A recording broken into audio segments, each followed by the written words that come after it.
Plongeons dans l'une des tragédies les plus dévastatrices de l'histoire de France, la peste de Marseille en 1720. Cet événement a profondément marqué la ville, ses habitants, et a eu des répercussions bien au-delà des frontières de la Provence. Dans cet épisode, nous allons explorer en détail les origines de cette épidémie, son déroulement et ses conséquences, tout en nous interrogeant sur les leçons que nous pouvons en tirer. Le samedi 25 mai 1720, le Grand Saint-Antoine, un navire commandé par le capitaine marseillais Jean-Baptiste Château, arrive au port de Marseille après 10 mois en mer.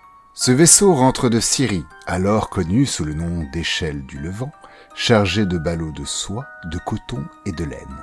Ce trésor est destiné à la foire annuelle de Beaucaire. Cependant, le Grand Saint-Antoine transporte bien plus que de précieuses marchandises. Il ramène également la peste. Depuis son départ de Syrie, 9 personnes, des marins et des passagers, sont tombées malades et sont mortes, y compris le chirurgien de bord, qu'il a fallu remplacer lors d'une escale à Chypre. Le capitaine Château, conscient de la situation, tente une dernière escale à Livourne, en Italie, mais est refoulé lorsqu'il déclare avoir eu 3 morts à bord. Les autorités italiennes, après avoir examiné les corps, concluent qu'ils sont morts d'une fièvre pestilentielle. Bien que ce terme ne désigne pas toujours la peste selon les médecines de l'époque, le capitaine Château sait très bien ce qui se passe. Marseille, 3e ville de France à cette époque, est une cité prospère avec 100 000 habitants, fortement dépendante de son port. Consciente du risque de peste, la ville a mis en place des mesures sanitaires strictes que le capitaine Château doit suivre à son arrivée. Conformément au protocole, le navire accoste d'abord dans le port de l'île de Pomègue, à 6 km du rivage. Château présente les papiers du bateau, dont la patente, un document certifiant l'état sanitaire des derniers ports visités.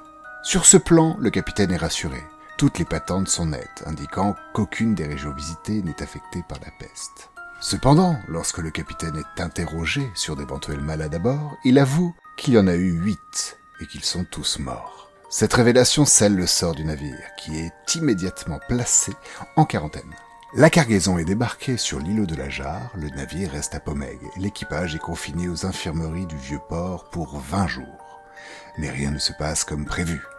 En raison d'une omission inexplicable de l'intendant du bureau de santé, le rapport aux autorités ne mentionne ni les morts à bord, ni la suspicion de peste.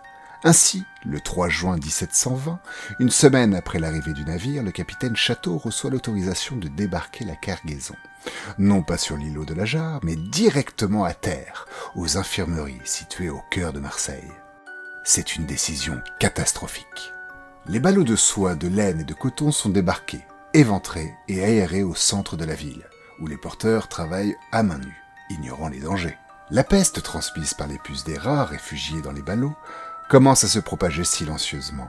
Bientôt, les premiers signes apparaissent. Un marin meurt, suivi d'un mousse, puis des porteurs tombent comme des mouches. La peste est désormais à Marseille. Les autorités marseillaises, malgré l'évidence, hésitent à admettre la gravité de la situation. Ce n'est que le 9 juillet 1720, 3 semaines après les premiers cas, que le mot peste est enfin prononcé par le docteur Peyssonnel. Mais il est déjà trop tard. Le mal s'étend dans la ville, touchant d'abord les quartiers pauvres et populeux, puis gagnant progressivement tout Marseille. Les morts s'accumulent rapidement. Les rues sont jonchées de cadavres, et les tentatives d'isolement de quartiers infectés sont inefficaces. Les habitants tentent de fuir, emportant avec eux la maladie dans les campagnes environnantes. À partir du début du mois d'août, la situation devient ingérable. Des bûchers sont dressés dans les remparts et dans les places pour tenter de purifier l'air, mais la peste continue de se propager. Face à cette situation désespérée, les autorités locales et royales prennent des mesures drastiques. Le Parlement de Provence ordonne l'isolement total de Marseille. Un cordon sanitaire est établi autour de la ville, surveillé par des troupes royales, et un mur de la peste est construit pour isoler la Provence du comtat vénécin. À l'intérieur de la ville, un dispositif policier inédit est mis en place, avec près de 300 commissaires temporaires recrutés pour gérer la crise. Des galériens sont mobilisés pour effectuer les tâches les plus dangereuses, comme la désinfection des rues et l'enlèvement des cadavres. Parmi les figures qui se distinguent dans cette tragédie, le Chevalier Rose est l'une des plus emblématiques. Ce militaire devenu commissaire de quartier prend en charge la gestion d'une des zones les plus touchées de Marseille. Lorsque le parvis de la cathédrale de la Major est jonché de cadavres, il décide de prendre les choses en main. Avec l'aide des forçats, il nettoie la zone, enterrant les corps dans un fortin qu'il comble de terre et de chaux. Ce geste héroïque, au péril de sa vie, fait du Chevalier Rose une figure légendaire à Marseille, où une tribune du stade Vélodrome porte aujourd'hui son nom. L'impact de la peste sur Marseille est colossal. Environ 50 000 personnes, soit la moitié de la population, périssent.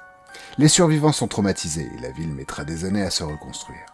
L'économie de Marseille est paralysée, les ports sont fermés et le commerce cesse presque complètement.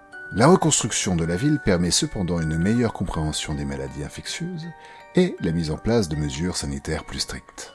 La peste de Marseille de 1720 reste un événement marquant de l'histoire française. Elle nous rappelle la vulnérabilité des sociétés humaines face aux épidémies, mais aussi leur capacité à surmonter les crises grâce à la solidarité et à l'ingéniosité. Si vous avez apprécié ce podcast et souhaitez découvrir d'autres récits fascinants ou explorer des sujets divers et variés, n'oubliez pas de vous abonner. N'hésitez pas également à nous suggérer des thèmes pour les prochains épisodes. Merci de votre écoute et à très bientôt.